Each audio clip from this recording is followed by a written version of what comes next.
প্রিয় বন্ধুরা, আসসালামু আলাইকুম। আপনার মোবাইলটি অর্থাৎ আপনার ডিভাইসটি হ্যাক হয়েছে কিনা সেটা কিভাবে বুঝবেন? জাস্ট একটা অপশন আছে, ওই অপশনে যদি কোনো লিঙ্ক থাকে তাহলে আপনি বুঝতে পারবেন যে আপনার ডিভাইসটি হ্যাক হয়েছে। যদি লিঙ্ক থাকে তাহলে অবশ্যই ডিলিট করতে হবে। এই কাজটি কিভাবে করবেন? অবশ্যই কিন্তু করতে হবে, না হলে আপনার ফেসবুকের পাসওয়ার্ড, জিমেলের পাসওয়ার্ড, ব্যাঙ্ক অ্যাকাউন্টের পাসওয়ার্ড সকল কিছু কিন্তু হ্যাক করে নিয়ে যাবে। কন্টিনিউ করুন ভিডিওটি ভালো লাগলে অবশ্যই শেয়ার করে দিবেন, প্রত্যেকটা মানুষকে দেখার সুযোগ করে দিবেন। ওকে বন্ধুরা, ওয়েলকাম ব্যাক। ফার্স্টে বলি, সেটিংস ঠিক করার জন্য আপনাদের ফোন থেকে আপনারা পাবেন সেটিং আইকন, জাস্ট এখানে একবার ট্যাপ করবেন।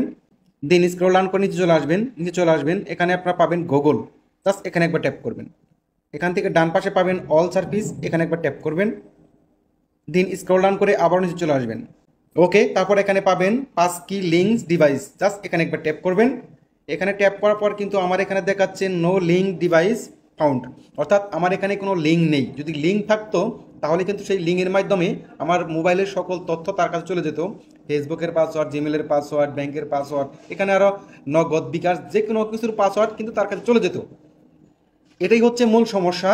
এখানে অবশ্যই আপনাকে চেক করতে হবে প্রতিদিন। যদি কোনো লিঙ্ক শো করে, খুব দ্রুত ক্লিয়ার, জাস্ট এখানে একবার ট্যাপ করতে হবে, এখান থেকে ইয়েস দিতে হবে। এরকম করে প্রতিনিয়ত আপনি চেক করবেন যে আপনার মোবাইলে এরকম কোনো লিঙ্ক এখানে আছে কিনা। আশা করি বুঝতে পারছেন, যদি থাকে ক্লিয়ার করে দিবেন।